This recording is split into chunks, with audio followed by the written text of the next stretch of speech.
Democratic House candidate Alex Morse has been accused of inappropriate behavior when he was the mayor of Holyoke and also an adjunct instructor at an adjunct instructor at UMass Amherst.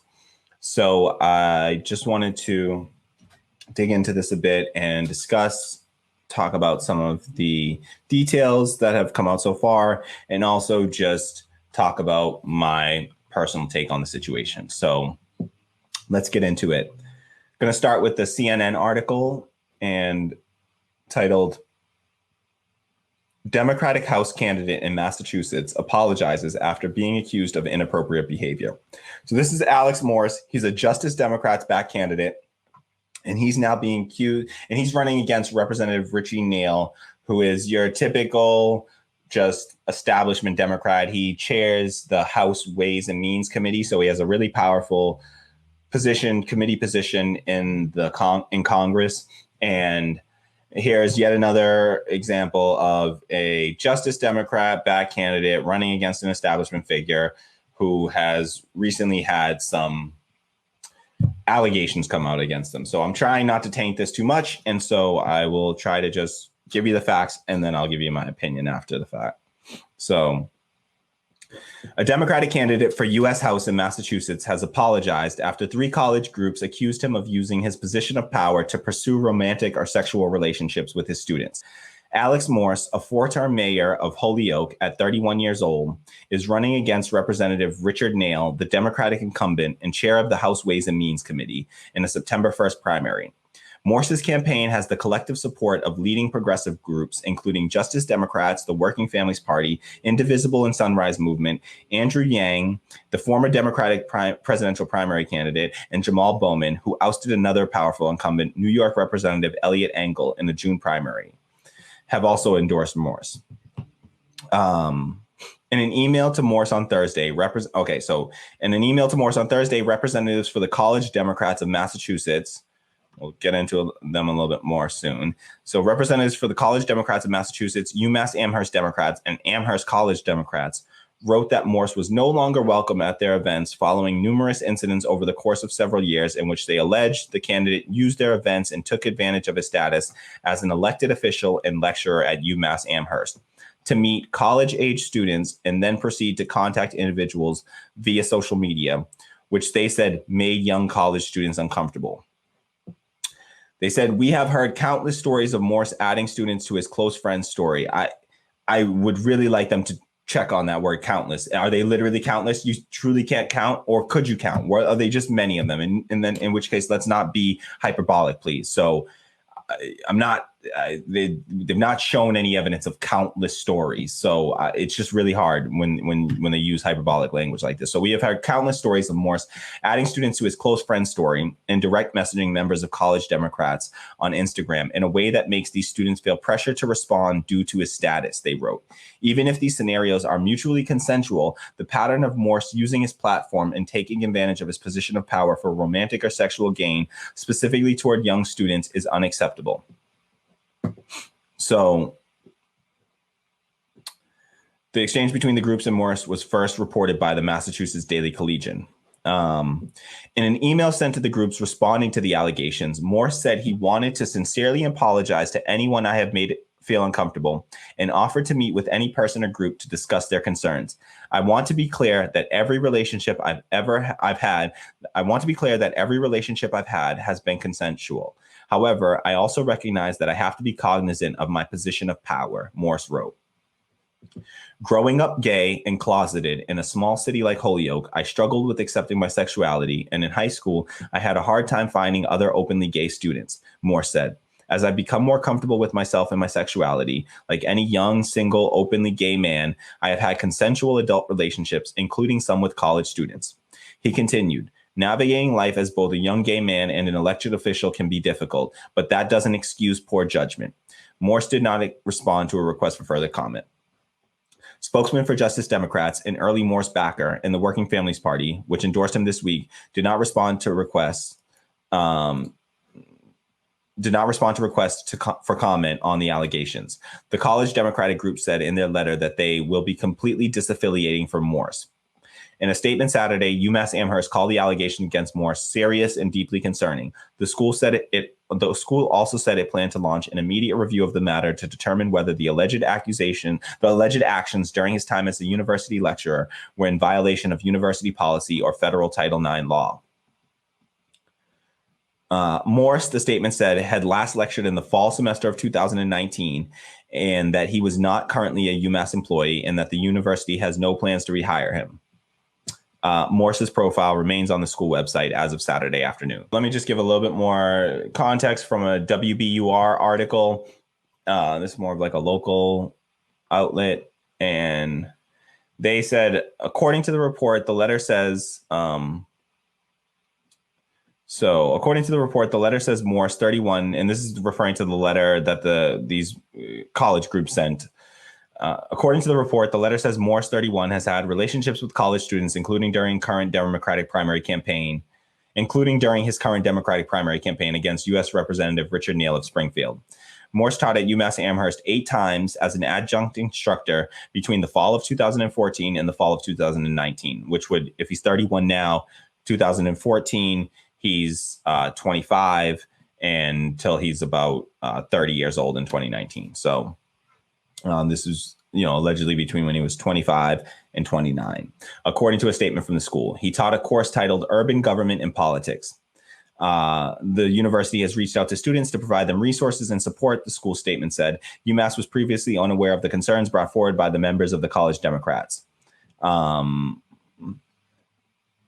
Citing school policy, UMass said faculty are prohibited from entering into a sexual relationship with any student or postdoc for whom the faculty member has any responsibility for supervision, evaluation, grading, advising, employment, or other instructional or supervisory activity. According to all the accusations out thus far, Alex Morse did not violate this policy. This says specifically for whom the faculty member has any responsibility for supervision, evaluation, grading, advising, employment, or other instructional or supervisory activity. According to all reports that I've read thus far, there are no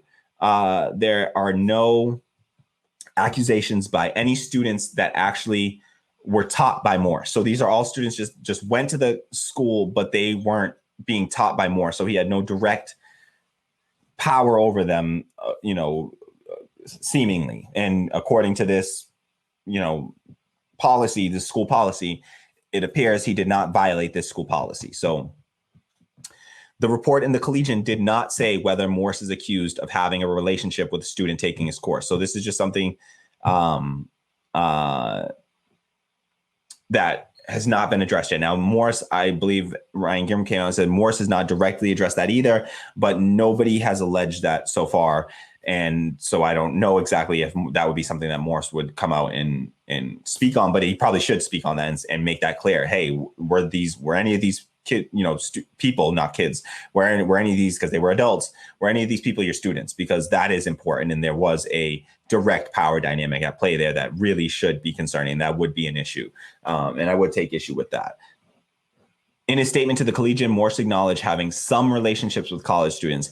He said all his relationships were consensual, but acknowledged he should be aware of his position of power. Now, for me, consensual means free from coercion. So that would imply to me that he means that there was no power dynamic in play there, no direct power dynamic of like subordinate power dynamic. So this wasn't a subordinate of his, this wasn't a student of his, because then in that case, there is an absolute issue where somebody is going to be pressured to potentially go on a date or even have sex with somebody simply because they might need a better grade in a course. So that can definitely have an impact on somebody. And that would be an abuse of power that I would find to be really concerning. It wouldn't be absolutely disqualifying. It would require a nuanced take on it, depending on what that person has done from that point forward in their life. Have they sought to, correct those actions? Have they worked to correct those power imbalances and to fight against those sort of forces in their day-to-day lives or not? Since this is all happening, some of it allegedly recently, he wouldn't necessarily get the benefit of the doubt there because, it requires time to actually restore justice in those situations. So Uh, Yeah, so Morse has served as mayor of Holyoke since 2012. He is the city's first openly gay mayor and referenced his sexuality in the statement to the Collegian. So we've already read that. So Representative Neal, who now chairs the House Ways and Means Committee, also teaches at UMass. According to the university, he most recently taught in the spring of 2020 and is scheduled to teach again remotely this fall semester. So, and they also said, asked if any UMass student had received college credit for interning on Morse's congressional campaign or in the Holyoke mayor's office. A spokesman said officials are in the process of reviewing available records, so they don't even know. And there's, again, nothing's been alleged in that for that matter. So, I would like to bring, Ryan Grimm, who's been watching the story closely, Intercept, journalist from the Intercept. Has commented on this, and I just wanted to bring in some of his commentary because I thought that it was relevant, and I find it to be, I respect him as a journalist, trust his opinion on and takes on things like this, and he just shared sort of my initial gut reaction to this, and so I just kind of want to read his take on this, and then then we'll discuss. So as you can see, Ryan Grimm's credentials, he's the DC bureau chief at The Intercept, Young Turks contributor, author of We've Got People, great book. Now, he says, have any of the young men who hooked up with Alex Morse complained? Were any his students? If not, why do we need to have an opinion on this? What's with the talk of the power dynamic? He's mayor of Holyoke. What's he going to do? Get them an unpaid city internship? Forgive a parking ticket? If he hooked up with a 20-year-old plumber, nobody would rightly care. But they're a student, so they have to be protected by the purity police. Ridiculous. I'm the mayor of Holyoke is not really going to impress many 20-year-olds. That's more like something you have to overcome. So, that's a little bit in jest there. But he's like, seriously, though, if somebody had an inappropriate and uncomfortable experience with Morse, that should be investigated. If anybody makes that allegation, they should be heard. That hasn't happened yet, as far as I can tell. So this is largely seeming to me like a group of people who aren't even the people that are accusing him of anything, coming out and saying they are, deeply offended by his, him abusing power somehow. Now I'm going to show another statement that makes me call into question some of this. So here Ryan Grimm tweets out, and I wish he would have done a little cropping on this image, but that's okay. We forgive him. And Ryan Grimm says, here's the most specific allegation against Morse. And this is from the Boston Globe. It says, one student who had a sexual encounter with Morse found out afterward that Morse is a mayor and university lecturer, the letter said, and the student felt uncomfortable at learning this information. The students Morse contacted on social media feel pressure to respond due to Morse's status, the letter said. So, and then they go on, even if these scenarios are mutually consensual, the pattern of Morse using his platform and taking advantage of his position of power for romantic or sexual gain, specifically towards young students, is unacceptable, students wrote in the letter. So Ryan Grimm then replies to that and says, can someone walk me through how that is abusing his power? And then Crystal Ball, I didn't see this response from Crystal Ball earlier, but thank you. I'm glad that Crystal Ball is on my side too here, because we all agree here. Crystal Ball jumps in and says, isn't it the opposite of using your position and status if the person doesn't even know your position and status? Like, is that not obvious? Like, come on, like the dude, they literally said, one student who had a sexual encounter with Morse, and this is the most specific allegation. This is what pisses me off. Like people coming out from, and like, condemning, this guy's got to go. And he, let's find a new candidate to run against Neal in 2022. No, F that. Like this is weakness on the left. If we sit there and we cannibalize ourselves at the first little accusation, what this says is that everybody's got to be perfect. And you can have no little thing on your record that even is the slightest suggestion of impropriety. It doesn't deserve any nuance, discussion or investigation from us. We should just take that accusation at face value and use that to absolutely deplatform and destroy someone's credibility and character, because it happened. It's going on with Shahid Buttar right now. And I'm going to do a follow-up on that story because more information has come to light, and it's all coming to light in the favor of my initial stance on it. And so I'd like to pat myself and all of us on our back who took that stance of, just that Shahid Buttar story just not passing the smell test and not rising to the level of the destruction of a campaign against somebody who is substantively diminishing human rights for people. Nancy Pelosi, she has substantively, with her championing of things like the Affordable Care Act, aka Obamacare, that left tens of millions of Americans uninsured and tens of millions more Americans underinsured, that have had a system that literally kills 47,000 people. That's low estimates, 47,000 people a year due to having no health insurance, and many more due to being underinsured. Not to mention the 500,000 bankruptcies that are filed every year due to medical debt, that list medical debt as the number one reason. And so,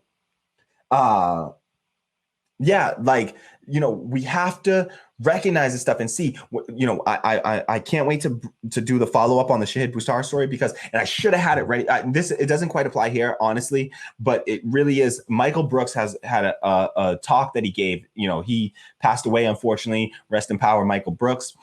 He passed away, unfortunately, before the Shahid Buttar accusation came out, but he did a talk at Lafayette University recently. It was like back at the beginning of this year, I think. And before the pandemic started. And in that, he talks about the difference between substantive rights and rhetoric, and how we have to draw a distinction on the left between, you know, substantive rights and rhetoric. And people might have bad rhetoric, but what is the substantive rights that are affected at the end of the day? Because if somebody has bad rhetoric, or they're too raunchy or whatever, like, I don't give a damn if they're and he says, you know, program versus rhetoric, and differentiating between program versus rhetoric. If somebody says, you know, they come and they show up to a Medicare for all, you know, like meeting or something, you know, where you're like advocating Medicare for all, you're going to be, you know, doing some like campaigning for Medicare for all or something. And they show up and they're like, listen, I want to campaign for Medicare. And he says this in the clip. He's like, you know, they show up and they say, hey, I want to campaign for Medicare for all, but I don't know gay people here. I don't want to be around gay people. I don't know gay people here. Then it's like, no, we're not doing that. We're not playing the game. There's no debate to be had there. That's no allyship. We're not having that debate. No, we're not compromising any substantive human rights there, right? That's, you know, that's off the table. Substantive human rights are off the table. We're not debating that. But if somebody shows up to some meeting and they say, hey, listen, I want to help, you know, campaign on Medicare for all for you. And also, like, I just watched this great Bill Burr comedy, that stand-up special that I thought was awesome. And the response to that is like, all right, hold on, pause, freeze. Let's unpack this for 15 hours. It's like, no, stop right there. It's distracting. It's not helpful. What you're doing there is destructive to a movement that is about providing substantive rights, a program of substantive rights to the masses of people. And so we have to be able to put that ahead of our personal feelings about, you know, microaggressions that might be happening, you know, where, again, these are just things that it's like program versus rhetoric, and drawing a clear distinction on the left, and building up a reflex so that we don't get caught up in this stuff and like weaken our own movements by tearing ourselves down when little minute accusations like this come up, but just on their face value, you should be able to pick this apart and say, this doesn't hold a lot of water. And if this is the best they can come up with, it reeks of political smear to me. This reeks of a political smear. Right after a bunch of establishment Democrats get kicked out of their seats by angry voters voting on policy issues, all of a sudden you see Shahid Buttar and Alex Morse. All of a sudden, these, what I got to look at as Oppo, you know, research, smear tactics being used against them. Because what we have here is relationship between two consenting adults, essentially. And, you know, people can have their own personal feelings, honestly, about, you know, a 30-something-year-old person. You know, my parents started dating when my dad was 32, my mother was 19. You know, I mean, I'm a product of, you know, some, you know, people would be on the left, oh, power dynamic, you know, but it's just not the case. If you look at it on a nuanced basis, there was no real power dynamics. My father was a poor, you know, farmer in Jamaica who has no rights as, he's not an American citizen. He's never been provided citizenship here. You have to pay a nuanced attention to these sorts of issues, right? You can't just say across the board, 30-year-old dating a 20-year-old, it's just evil and disgusting, or he was a teacher and these people were students, and so just right out of the gate, out of the bat, like that makes it immediately wrong. No, well, he wasn't teaching those students, so that matters, right? Being the mayor of a city, what does that mean? If you're the mayor of a city, you're not allowed to date anyone in that city. You're not allowed to have a sexual relationship with anyone in that city. Okay, what does that mean? If you're the president of the United States, are you not allowed to have sex with anyone in the United States? Like literally, what the hell does that mean? Like there's a power dynamic there, but we have to recognize, right? Like people still get to be people, right? They still deserve to have romantic relationships. And at what point on the left are we not going to be like puritanical, like fucking religious, like right style, like Puritan style moralizing of politics? Like we stand up on our like pedestal and we speak down to you and like we're going to moralize and say you're wrong and you're bad. That's two consenting adults, no serious power dynamic at play as far as I'm concerned. This is a non-story. This is a non-story and something that's none of our damn business. Like Ryan Grimm also posted this tweet, which like it was just a poll, and he said, if there's no subordinate relationship, I'm curious what adult age people think makes a relationship so inappropriate that it's the business of the public to weigh in on. If the person is 30, if the person is 30, is 18 to 19 is too young, and that deserves it's the business of the public to weigh in on. If they're 18 to 19, 20 to 21, 22 to 23, or is it not my business, period? And you can see how I voted here with the check mark or whatever. It was 16,000 people voting, and this is just a straw poll or whatever, nothing, official or anything like that. But about half, but sadly less than half of the people, said that, it's just not your business. We're talking about two consenting adults here. What are we talking about on the left? What is this? Like less than half of us think that we have the right to weigh in on publicly. We should publicly be weighing in, and so much to the point of like tearing down a candidate who's fighting for substantive rights for human beings. Like this is Alex Morse is a Justice Democrats back candidate, Medicare for all, Green New Deal, Fight for 15, like actually believes in providing substantive rights to the masses of people. And we are really out here about to pass judgment about a 25-year-old having sexual relationships with a 20-year-old. Like, are you fucking kidding me? What are we doing on the left? Like, we got to stop with this. And like, the microaggression stuff with Shahid Buttar, like you can see this stuff pissed me off. Like, it's like, because I just hate to see weakness on the left in this way. It's like, we got to, and people are going to comment on this. This will be controversial, and I'll cut this video up, and I'm sure I'll get all kinds of comments because, it's a controversial take to be like, listen, we just got to stop. We got to have a principled stance here. I believe in sex positivity. Listen, once we declare somebody is an adult, we're saying an 18-year-old is old enough to vote, to take out hundreds of thousands of dollars of student loan debt, to be in prison for the rest of their life, but they're not allowed to choose their sexual partner, whether they be a decade older than them or whatever the hell. I don't care if a 70-year-old and an 18-year-old. I'm sorry, but if we declare that they are adults, I'm sorry, but it's none of my damn business. Like, that's not my business. And we don't need to be making it our business on the left to be worrying about two consenting adults and their relationship. That's against sex positivity to me. It's got a lick of ageism in there. And, like, I'm trying not to bring my own personal situation to it because I've been in pretty, like years apart relationship for most of my life. And then like recently, like longer than that, but like, again, like I said, my parents, 13 years apart, and my mother was 19 when they met. Like, I'm sorry, but I just don't think that's an issue. I'm happy that they met and they, fell in love, and that they bore me. I'm very thankful that. Thanks, Mom and Dad, for doing the nasty and making me happen. I appreciate it. So yeah, like, I just think that this is crazy, and that it's none of our business. There's no power dynamic at play here as far as I'm concerned. Until I see something like that, it's none of my business. And, I don't really have the authority to speak on this in any way, but I think there could be some layer of like homophobia going on here. I don't want to use that as an excuse or anything. And I don't want to, like, I remember when freaking, what's his name? Kevin Spacey, when he was abusing like people, allegedly abusing people, and like came out and like the dude like one, that was the creepiest like apology thing I've ever seen in my life from that dude or whatever. But like, I'm sorry, I lost my train of thought with that. I apologize. So, oh no, with Kevin Spacey, when he came out, he tried to almost blame it on like on like being gay, like almost saying like he said it in a way that was like almost like saying like, oh, don't mind me, it was almost like it was demonizing, I think, to the gay community. Like it was like making it sound like, oh, like all gay people are deviants or something. It was really fucked up. It was like, I was not cool with that. But like, this doesn't sound like he's saying that. He was being really open and honest, no pun intended. And just like trying to help us to understand like what his situation is and how he, developed into like, understanding his own sexuality. And it's something that, I can definitely appreciate. It's just like, we should all take that journey and, and learn more about our own sexuality and all that sort of stuff.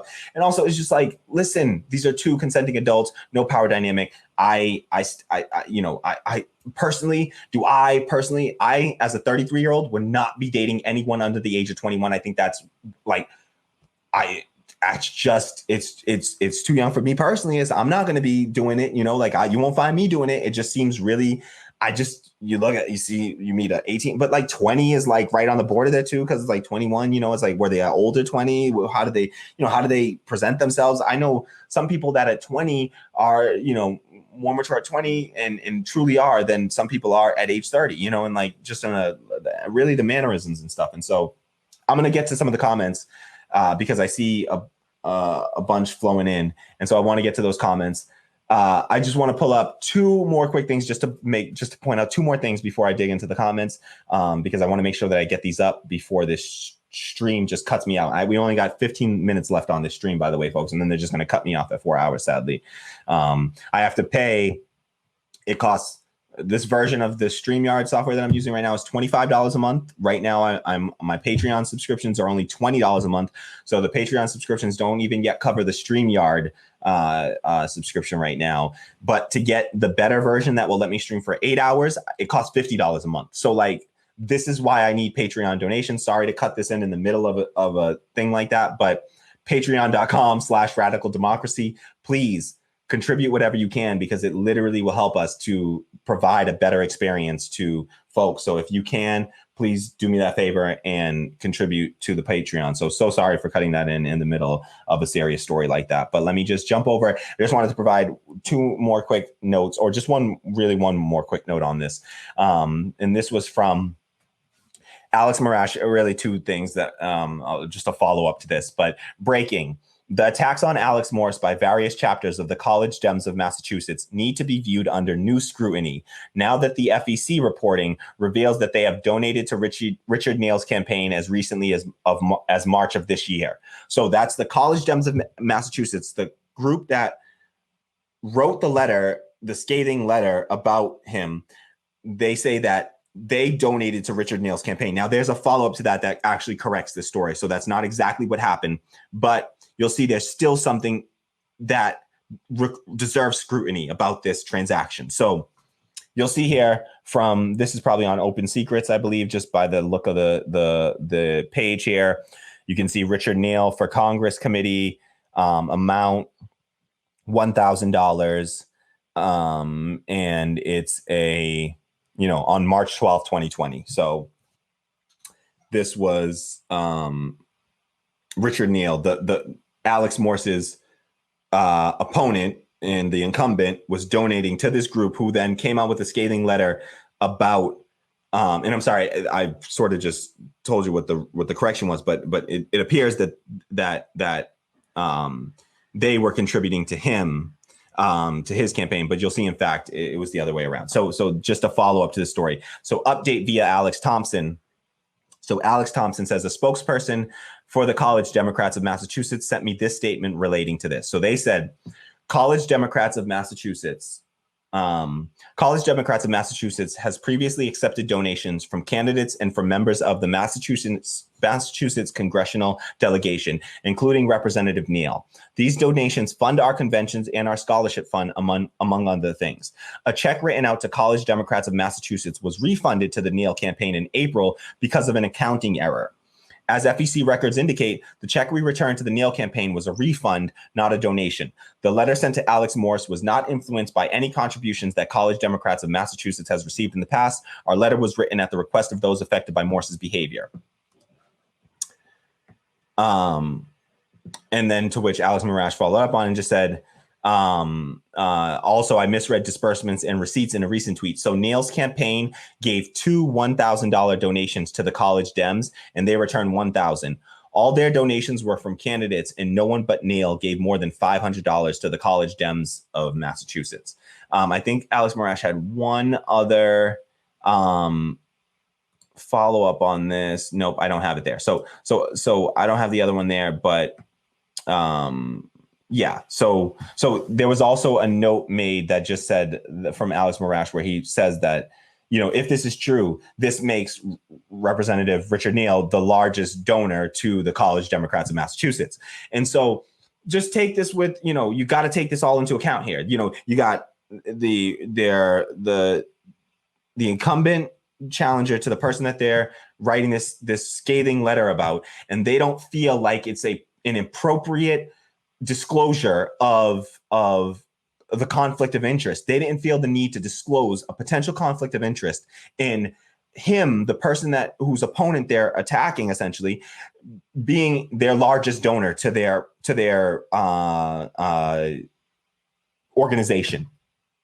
That's very important to note, and that makes me really question their ethics in doing this. And I'm sorry, but I don't want to have to do that. And it doesn't make me question the ethics of the actual, if there are any people that were, claimed to be abused in any way by, or taken advantage of in any way by Alex Morse, then I want to hear from them, and they deserve to be heard. They should absolutely be heard. But that's not what's happening here. And this is a group in an organization that's coming out, and it's an organization that specifically has financial ties to the opponent of this candidate. And that, to not disclose that information, makes me very suspicious of this group. So let me get to some comments now, because we got a ton of comments, and I want to make sure that we bring these comments in before they cut me off. Okay, so whoa, lots of comments. Okay, so X says they'll go to any semantic lengths to obscure arguments that should be plain common sense. Absolutely. Yep, totally agree. They try to obscure this stuff and make it as they're reaching. This is such a reach right here. You have a situation between consenting adults, and now what it's blowing up into is a smear. It's a smear tactic. And so I resent this sort of stuff. And I swear, like, whenever I see things like this, I donate more to these candidates. I support them more. Like, it reminds me of the Office clip when between Michael and Pam, and Michael's dating Pam's mom, and she doesn't like it, and he's like, "Ooh, I'm gonna date her so much harder now," and it's like, "Oh, I'm gonna support these candidates so much harder now." Like, I need that meme ready. I should have had that meme on deck, because that's how I feel right now. Like, I'm going to support these candidates so much harder. I've donated more money to Shahid Buttar. I gave him a $50 donation because of what happened to him. I'll probably drop I'll probably drop Alex Morse, at least $20 for this extra, because I already donated to his campaign, but I'll definitely donate some more to Alex Morse. And my real goal will be to try to volunteer for him, because I hate to see this. I hate to see this. Somebody standing up for working class issues, and I will fight for somebody that's fighting for working class people. I don't care. And anything less than that is just weakness on the left. And that's how I feel. Come at me if you feel otherwise. Please leave it in the comments. Leave me a comment. Come at me, bro. Or sis. Everybody's welcome. Or non-binary folks. You don't got to be either. Everybody is welcome. Drop a comment. I really love to hear from you. And correct me. I could be wrong. I'm going to be wrong on stuff. You're definitely going to call me out for stuff I'm going to get wrong at some point. I just don't think that this is it. I feel pretty strongly about this. Tammy says, I'm a little behind, but just reached the Twitter thread by Ryan Grimm about Morse. And as someone who is an alum of UMass Amherst and who literally attended UMass during Morse's time there, I'm going to need more info for this to be considered concerning, because so far it's not much. So thank you so much. So Tammy is, as she said here, an alum of UMass Amherst. I'll throw up the bulk of her comment, but says, someone who's an alum of UMass Amherst and who literally attended UMass during Morse's time there. I'm going to need more time for this to be considered concerning, because so far it's not much. Absolutely. So, I mean, I'm a UMass Boston alum, so I get a little bit of, clout there in this discussion, but and so same thing. If this was one of my professors or anything like that, like I would not feel any way about this, really. Not to rise to the point of like it's fine to like having like gossipy discussions amongst ourselves in like private spaces, like gossip about it in private spaces as much as you want. That's fine, but this does not rise to the level of tearing down a person's campaign and saying absurd things like suggesting that they should resign. That's absurd.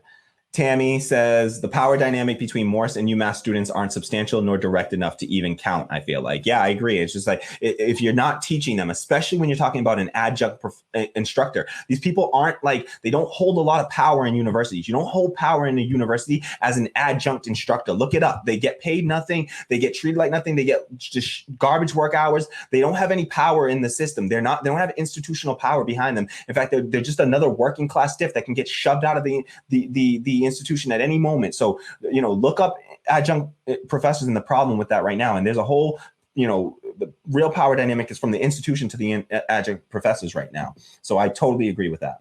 Thanks for watching Radical Democracy Podcast. I'm your host, Kamali Rose. Please like and share this video, subscribe to the channel, and if it doesn't bother you, hit that bell below to receive notifications whenever we go live or launch a new video. Please leave your thoughts in the comments below, and if you can afford it, do me a huge favor and head over to my Patreon at patreon.com/radicaldemocracy and throw me a few bucks. Whatever you can afford, it goes a long way, and I will greatly appreciate it. It helps the channel to continue to exist and to grow, and I really appreciate the support. Thank you so much, and I hope to see you soon. All right, peace. All right, that was a good one. That one's it.